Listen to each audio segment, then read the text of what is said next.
Yo,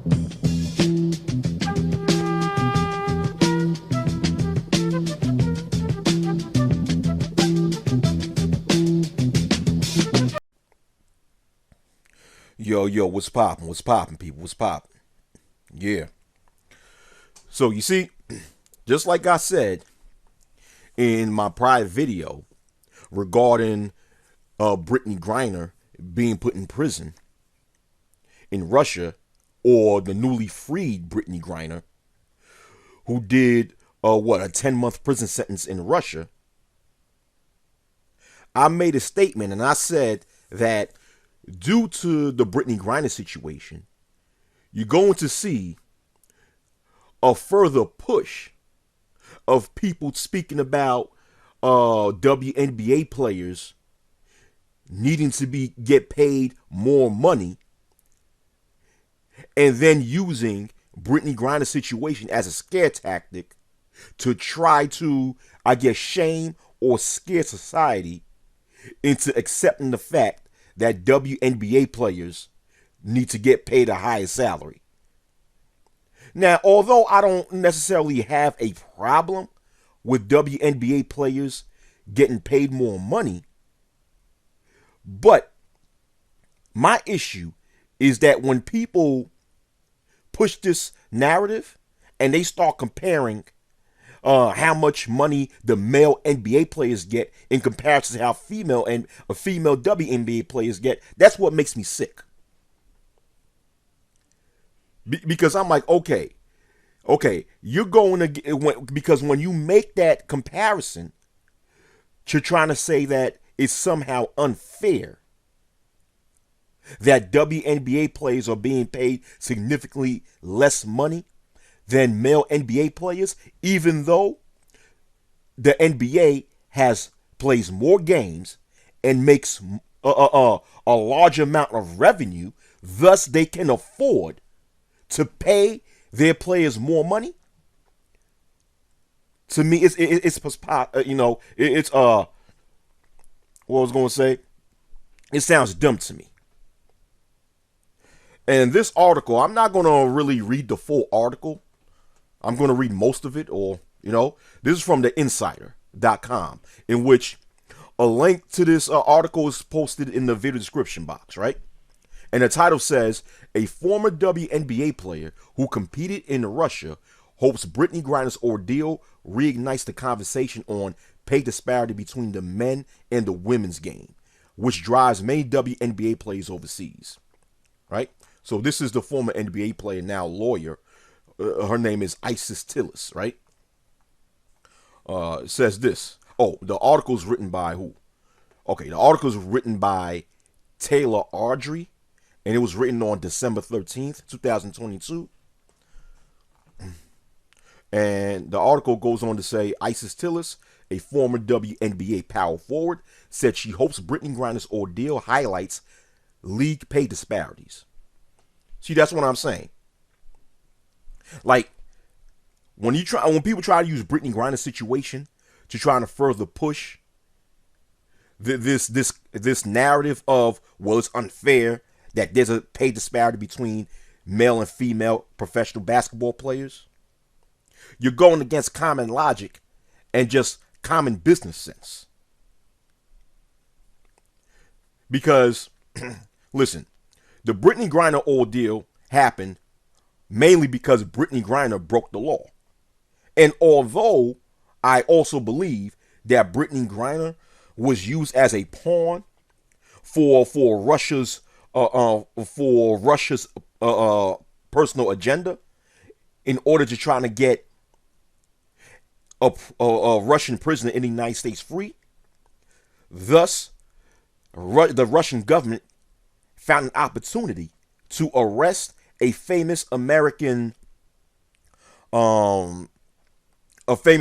public figure, to force the American people to put pressure on the American government to make this prisoner swap, right? Although I believe that this was Russia's reason for keeping Brittney Griner in prison and sentence her to this outrageously long prison sentence, I also believe that if Brittney Griner did not break the law, then she would not be placed in the position to be used as a pawn from Russia. So we got to be balanced when looking at this situation. That that we can't just automatically say that we have to pay WNBA players more money because of what happened with Brittney Griner. If WNBA players want to be paid more money, then the WNBA as a league need to place themselves in a position for they can make more money, thus being able to pay more players. And not only that, the WNBA, I don't know if they have a players union. I think they do. But if they do, then they need a better collective bargaining agreement. And I'll go, and I'll touch more on that later on in this video. But for now, I'm going to continue reading this article, okay? The second bullet point says, last week, Griner was released from Russian custody after being detained since February. Third bullet point says, WNBA players don't get an offseason. Tillis said, you're just in back-to-back leagues trying to make ends meet. So the article begins by saying this. A former WNBA player who competed in Russia says she hopes Brittney Griner's torturous ordeal reignites the conversation about pay inequity in the women's league versus the NBA and how it pushes WNBA players overseas. I was very happy for her. I can't imagine what she went through. Isis Tillis, a former WNBA power forward, told Insider. I hope that one of the positives that come out of Brittney's release is that there can be some true movement towards change in addressing the pay disparity between the men and the women's game. WNBA players typically receive meager pay in America compared to the millions they command playing in foreign countries such as Russia, Italy, and Turkey. Griner earned a league maximum $227,900 annual base salary from the Phoenix Mercury, for instance, but was able to make $1 million per season with Russia's UMMC Ekaterinburg, Insider previously reported. Griner, a WNBA superstar and two-time Olympic gold medalist, often played in Russia before she was arrested at Sheremetyevo Airport in mid-February, after officials accused her of possessing hashish oil in her luggage. Subsequently, later in her detainment, she was moved to one of Russia's most notorious penal colonies, known for its brutal conditions, before her release on December 9th. Tillis, now a labor employment attorney at national law firm Hall Easthill, after playing the league for roughly 5 years, told Insider that if WNBA players' salaries increased, fewer players would have to make the precarious choice of going to a foreign country to augment their mediocre salary. Now, getting paid $200,000 a year is not mediocre. But right now the highest paid player in the WNBA is Brittney Griner, who, according to this article, she's being paid more than $200,000 a year. That is not a mediocre salary. All right, compared to the average salary that the average American gets paid. And let me stop right here because it says that when Brittney Griner played in Russia, she was able to be paid $1 million per season while playing in Russia. But guess what? Even overseas, female players still get paid considerably less money than the male players. Even though American female basketball players get paid a lot of money overseas in comparison to how much WNBA players get. But guess what? Basketball players overseas as far as the females are concerned, still get paid less money than male players, for the most part.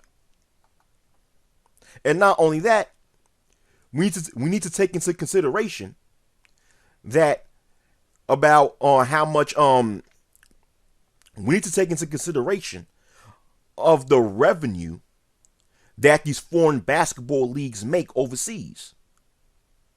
You know, if Brittney Griner was able to get paid $1 million per season while playing in Russia, most likely what that means is that Russian league placed themselves in the position to earn more profit, most likely.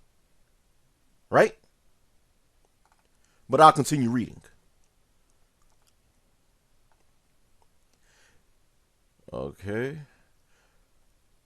I'm up to this paragraph. The women would be able to stay at home, she continued. WNBA players, a lot of them, are mothers and shouldn't have to constantly live out of a suitcase. But they choose to do that. They're not forced to do it. They choose to do it. But I'll continue reading. It would be great for them to be able to make enough money where they don't have to go abroad.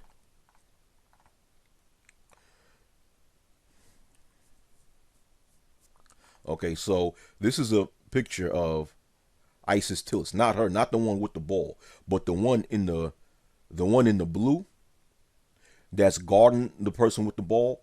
This is Isis Tillis during her playing days, right? Yeah, but now continue reading.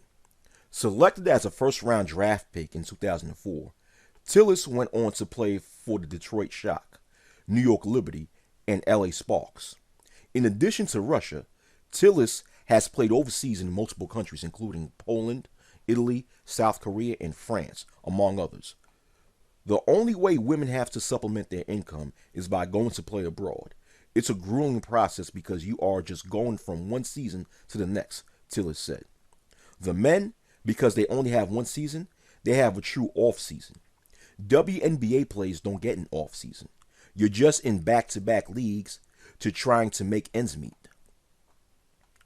I mean, when you listen to this narrative, now once again, I don't necessarily have a problem with WNBA players getting paid more money if the WNBA are able to make more profit and have a better collective bargaining agreement. But to try to justify this narrative by making it seem as if WNBA players are working a dead-end job and they're just struggling financially, when a lot of these chicks are making six figures, I'm like, come on now, you're not poor. You're just not as rich as the male NBA players, but your ass is not poor. Come on, man. So if a WNBA player chooses to go overseas and play basketball overseas during the NBA offseason to supplement their income, they're doing that by choice. I can't stand when people try to create a struggle off of everything. This is not a real struggle. Once again, the average WNBA player is not poor. They're just not as rich as the average NBA player. All right? But I'll continue reading. Before Griner's detainment, Russia was touted as a prime destination for players because of competitive salaries. Tillis said she played for the women's basketball team Sparta NK, for instance. Russia, in my opinion, rolled out the red carpet for women's basketball. It really changed the way women basketball players were paid abroad. It was just a different experience, she added.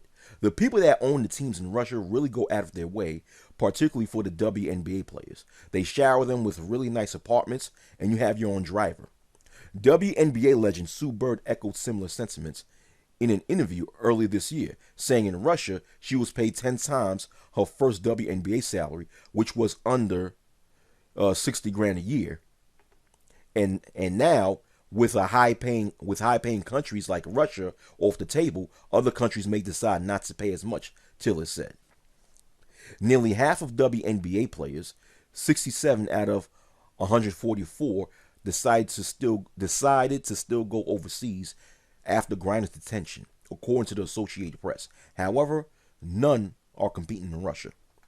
Our players are going to do what's best for them in consultation with their families and their agents, and we're certainly here to help them think through the security risks and things like that. Commissioner Kathy Engelbert told the outlet. With Russia out of the conversation, Tillis raised concerns that if no players are going where they pay top dollar, then other countries could lowball players. No. Bloomberg reported, for instance, that an emerging trend of other foreign teams lowering their salaries for players in addition to no longer seeking top-notch talent due to players not being able to compete in Russia or China because of the ongoing Ukraine war and China's strict COVID-19 restrictions.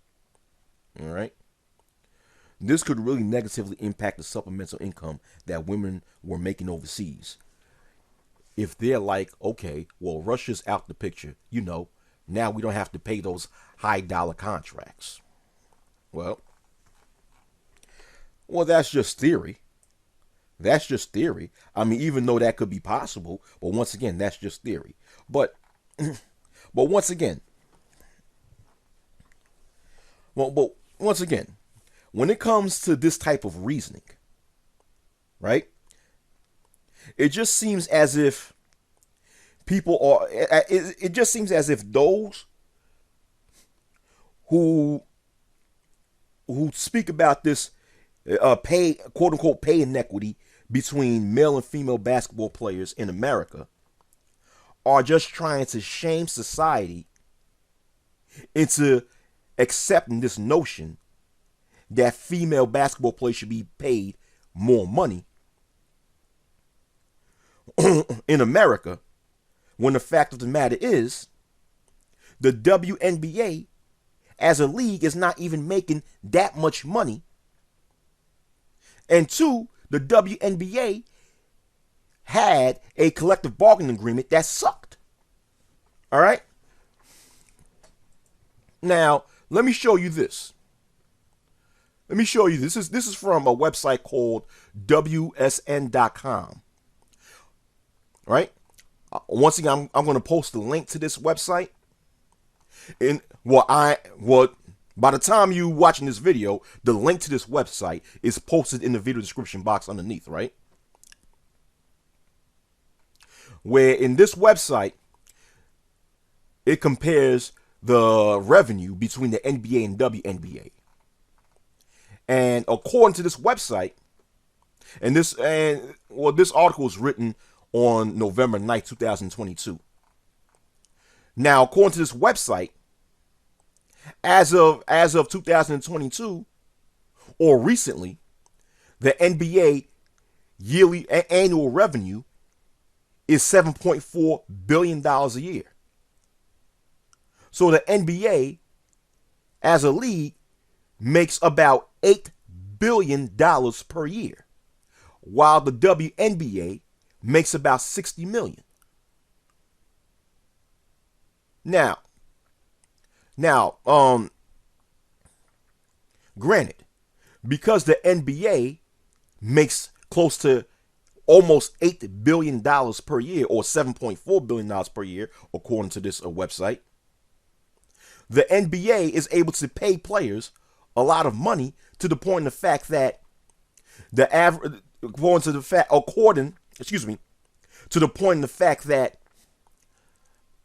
you got bench players in the NBA. You got NBA players who's sitting on the bench, whose contract is higher than the total revenue of the whole WNBA as a league. Right? Now, it says the highest player. Now, right here on the bottom, it says the highest paid player in the WNBA is Stephen Curry, who's making $40 million per year. And the highest paid player in WNBA is Brittney Griner. Well, according to this website, it says Brittney Griner is making $113,500 per year, right? But just look at the viewership. Just look at the average viewership in the NBA. The 2019 NBA Finals, the average viewership was 15.4 million, right? In the 2018 NBA Finals, the average viewership, in the 2018 WNBA Finals, the average viewership was 231,000 viewers. That's not even close. The average attendance in an NBA game is 18,000. The average attendance in a WNBA game is a little bit above 6,700. Not even close. So that means your the WNBA on average is getting less viewership than the NBA, which means that the WNBA cannot leverage television stations to get a higher paid television contract because they're not getting a lot of viewers, right? Not only that, they're getting less than half, 18,000? That's less than, on average, the people that attend WNBA games is less than half of the people on average that attend NBA games. So therefore, the WNBA is selling less tickets, right? Even though the tickets on average of WNBA games is considerably cheaper than tickets to NBA games. Come on now. As a matter of fact, there's another website, right? Where in this website, this website is from WNBA.com, where it admitted, which part? Oh yeah, where it admitted that as a league, they made the highest amount of viewership in WNBA history. And you know what that number is? That number is just 379,000 viewers. Okay? That is the highest amount, according to this website, of television viewership that the WNBA received in its 20-something year history. Just 379,000 average viewers. Where in the NBA, let me look in this website, in the NBA, the average viewership, hold on. Yeah, I think it's this website. Yeah. In the NBA, the average television viewership in NBA games is between 1.4 million to 3.03 million viewers. Right? So it's like when the NBA gets higher viewership, that means that they put themselves in a position to get larger ad revenue since there's more people viewing. And for those of you that know about ad revenue, know what I'm talking about. Where companies, where corporations pay other corporations to advertise their products on television.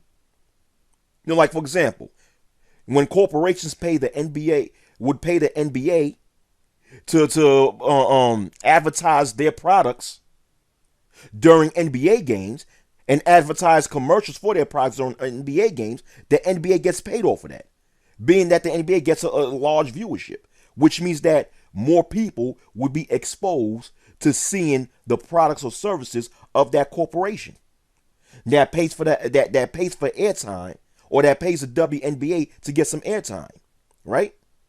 The NBA, not the WNBA, sorry. But guess what? The NBA gets more.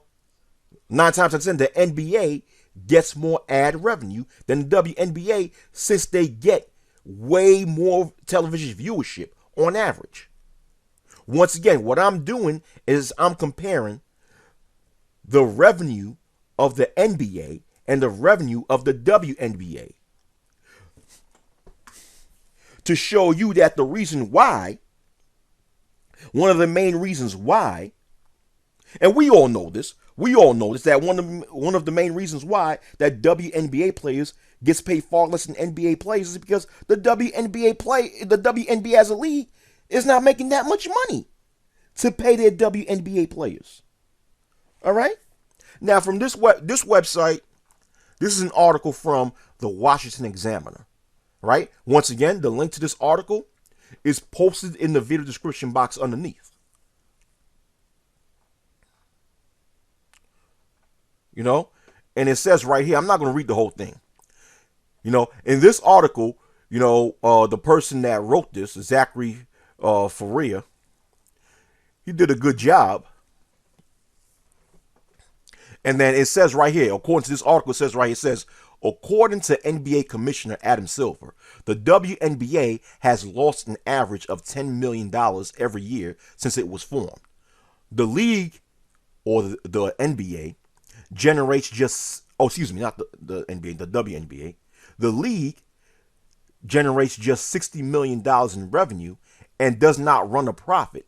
The NBA, for comparison, generates some $8 billion in revenue, right? Or we could say close to that. And that's per year.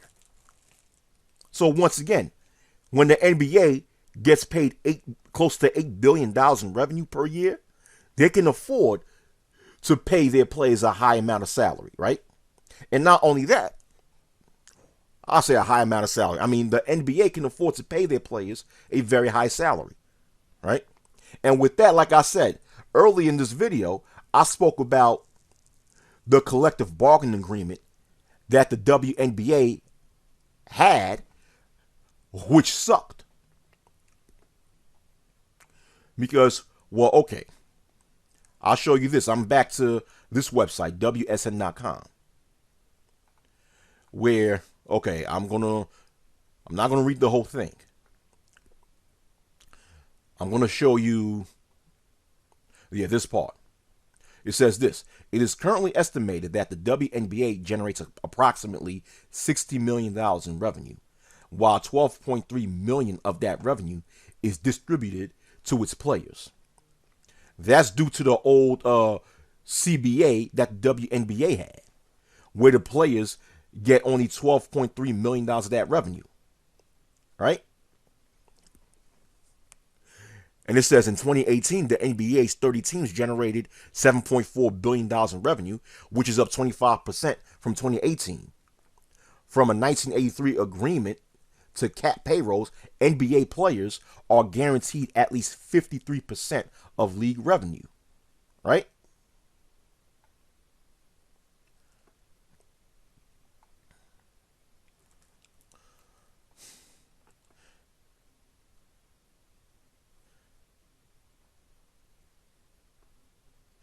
Okay, it says this. Roughly 50% of the WNBA's revenue is split between the league and the players, right? The WNBA follows a similar system, as the CBA determines the amount of revenue that is split between players and the league. While the WNBA hasn't officially announced the cut between league players, it is estimated to be an 80-20 split in favor of the league. The WNBA recently opted out of their CBA, citing the 20.5% play revenue wasn't agreeable, right? So, according to this, out of the $60 million that the WNBA makes annually,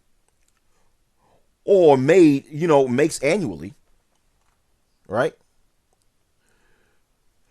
Only $12.3 million of those dollars is distributed between its players, while the close to $8 billion that the NBA makes, over 50% of that revenue is distributed between its players.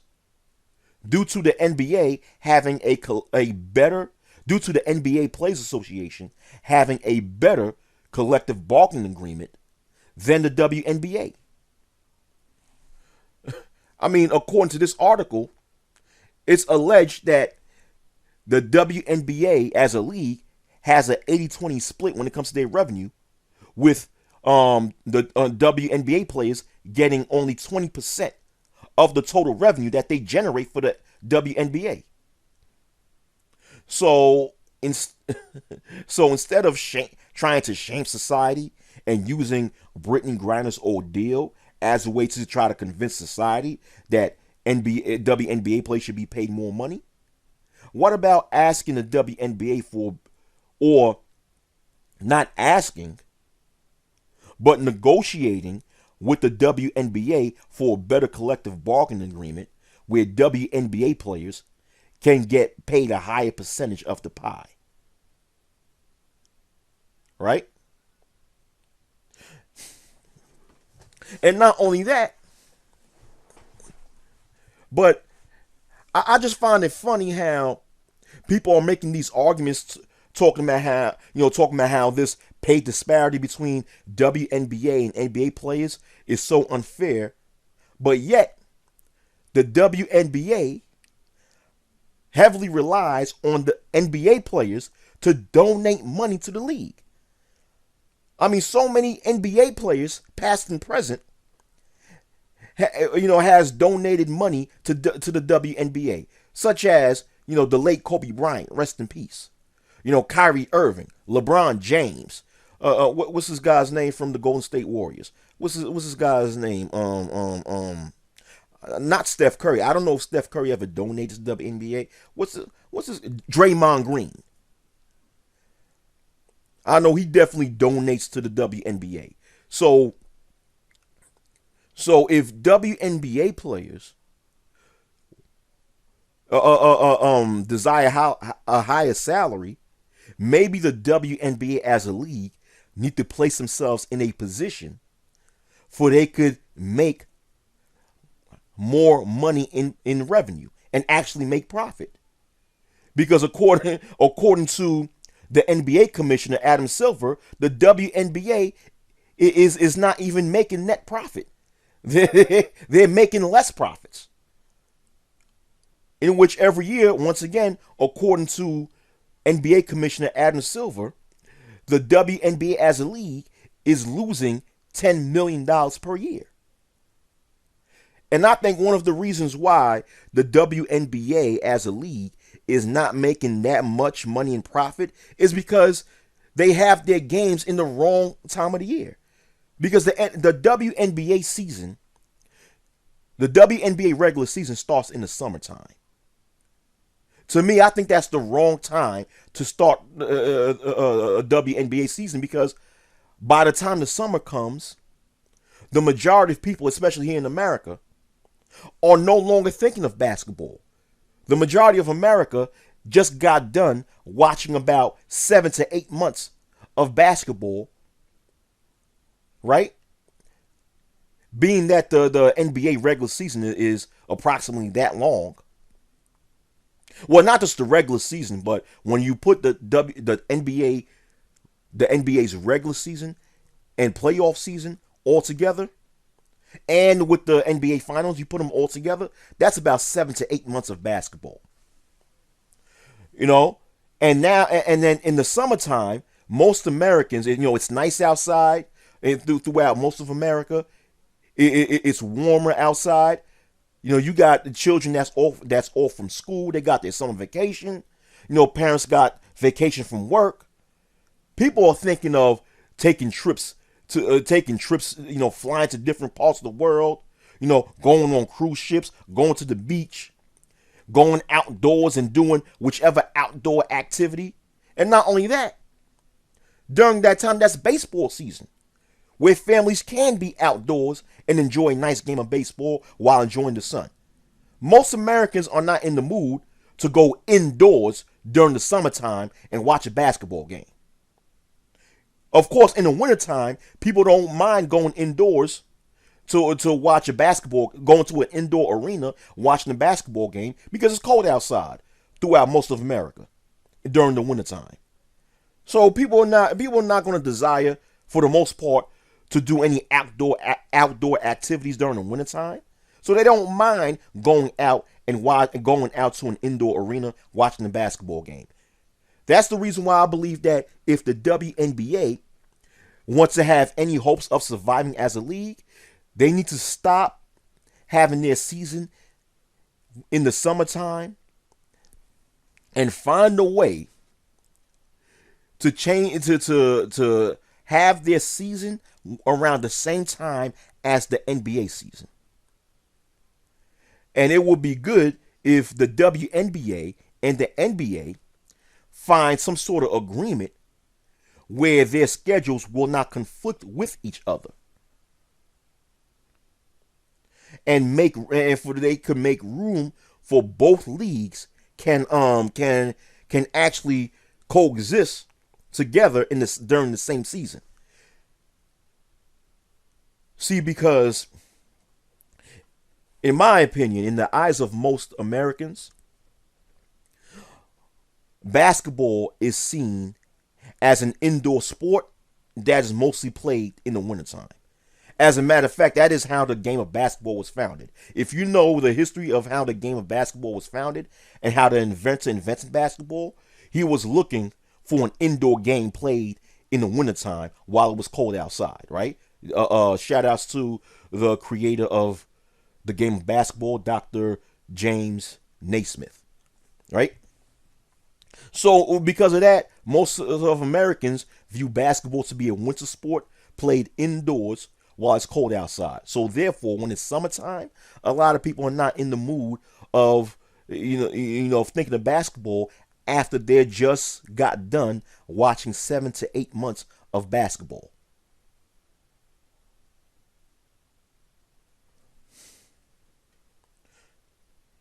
So I think one of the biggest reasons why the WNBA is failing as a league is because they have their season in the wrong time of the year when most Americans are thinking of going outdoors.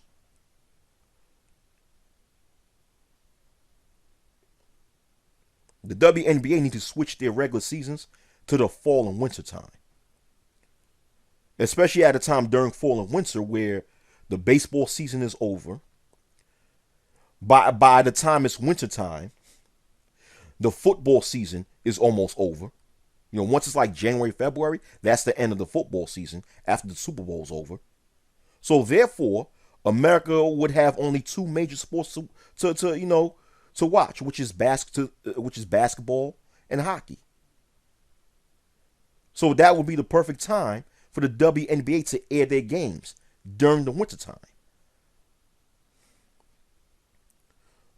So I think if the WNBA did that, they would see a higher rate of people attending their games and a higher rate of people watching their games.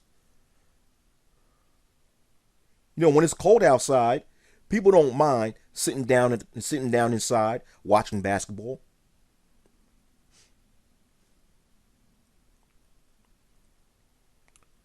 Especially when there's no more football season and no more baseball season.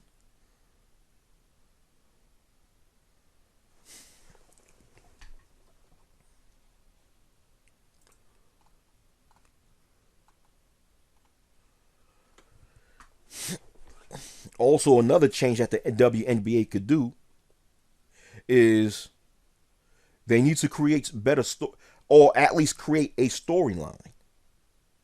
Because people love storylines when it comes to sports. Storylines is what creates rivalries, which would attract more fans to watch their games.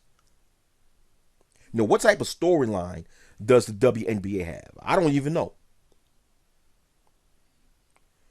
But in the NBA, especially currently right now in the NBA, we're talking about the 2022-2023 season. There's tons of storylines, right? One, will the Golden State Warriors repeat the championship season that they had last year?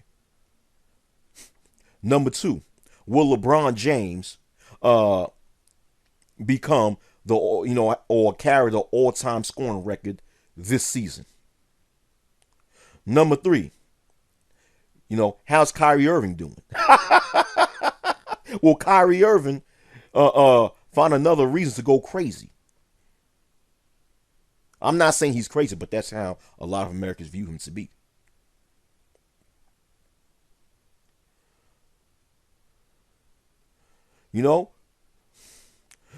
Number four, when will Kawhi Leonard actually get healthy? Will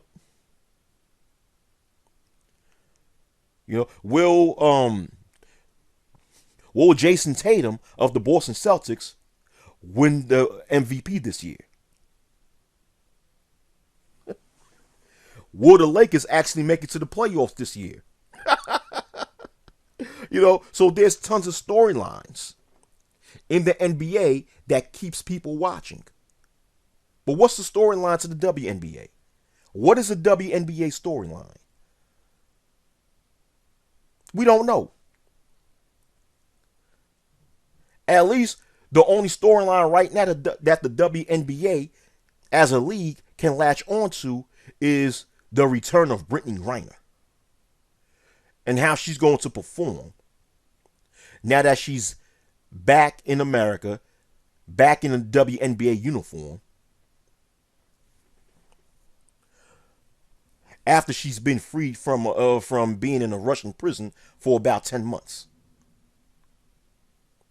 That's really the only storyline that the WNBA could roll with, and you could only roll with that storyline for so long.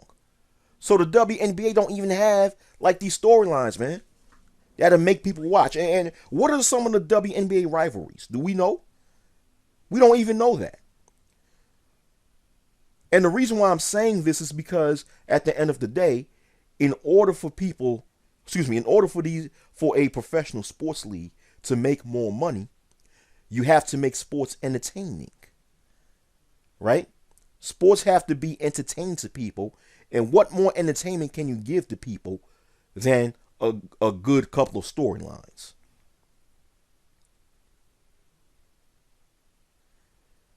And another thing is that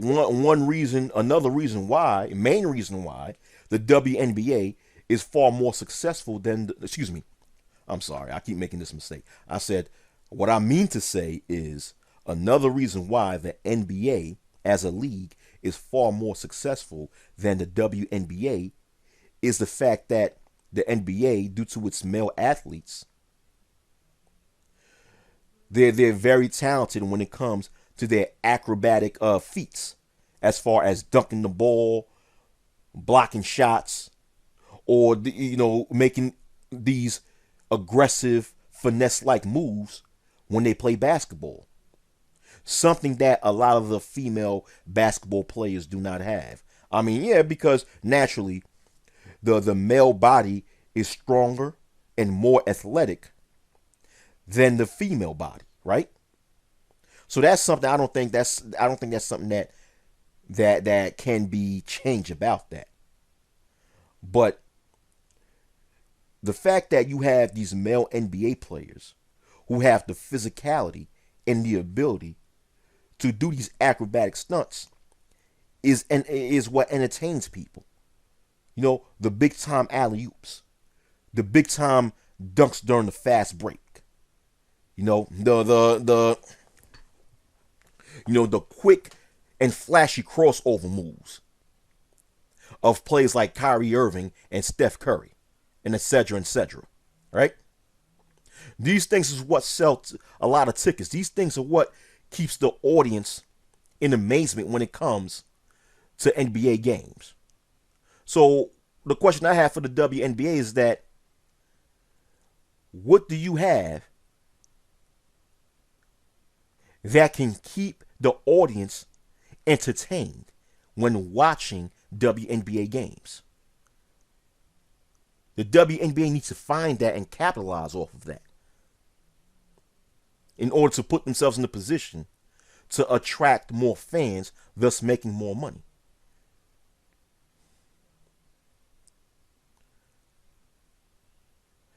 And let's not talk about forget let's not talk about it. Let's talk about it when it comes to the sale of merchandise from each league.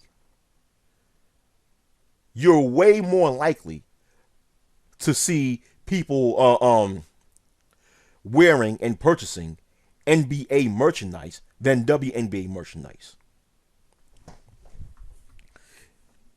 If you were to travel to New York,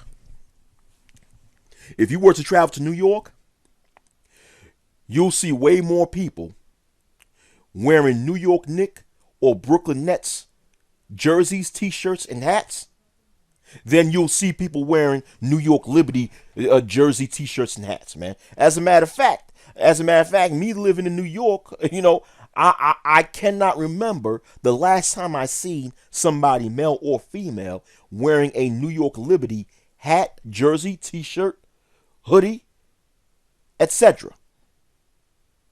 You know, you go to Los Angeles, you'll find so many people, male and female, wearing Los Angeles Lakers sports apparel. You know, I doubt that you'll see.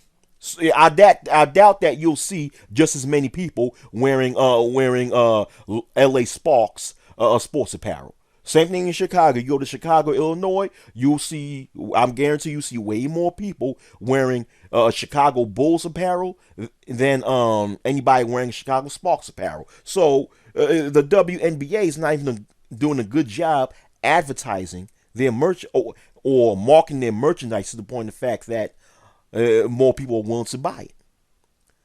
And not only that, but for those who believe that WNBA players should get paid more money, what about telling the female fans to provide more support for the WNBA? See, one of the reasons why the WNBA is not making that much money is because there's not enough female participation to support the WNBA.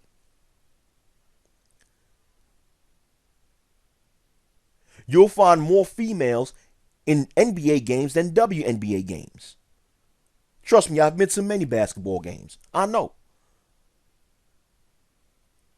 So how come the females in America are not doing enough to support the WNBA as far as attending WNBA games and watching WNBA games from television and buying their merchandise? Especially when in America there are more females than males living in America. So therefore, technically speaking, the WNBA would not even need male support if there was enough females supporting the league. If there was enough females attending WNBA games, if there were enough females watching NBA games, if there were enough females purchasing merchandise of WNBA teams, this conversation would not even be needed, man. I really think, in my opinion, when it comes to these types of conversations, when it comes to these types of conversations, talking about pay disparity between the men and the women's game, I think what a lot of people are doing is they're trying to convince men and shame men into accepting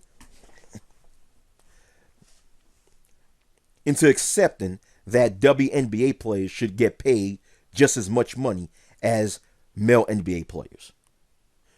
When the problem is really with the WNBA as a league itself. A, not making enough profit, and B, having a very pathetic collective bargaining agreement in which WNBA players are being paid just 20% of the total profits that they generate for the league. And also a lack of female support from female fans. Well, a lack of female fans, that is. So like I said, I think that this whole argument is just to try to shame men, to try to get men to provide more support for the WNBA, when it really should be females that should provide more support for the WNBA.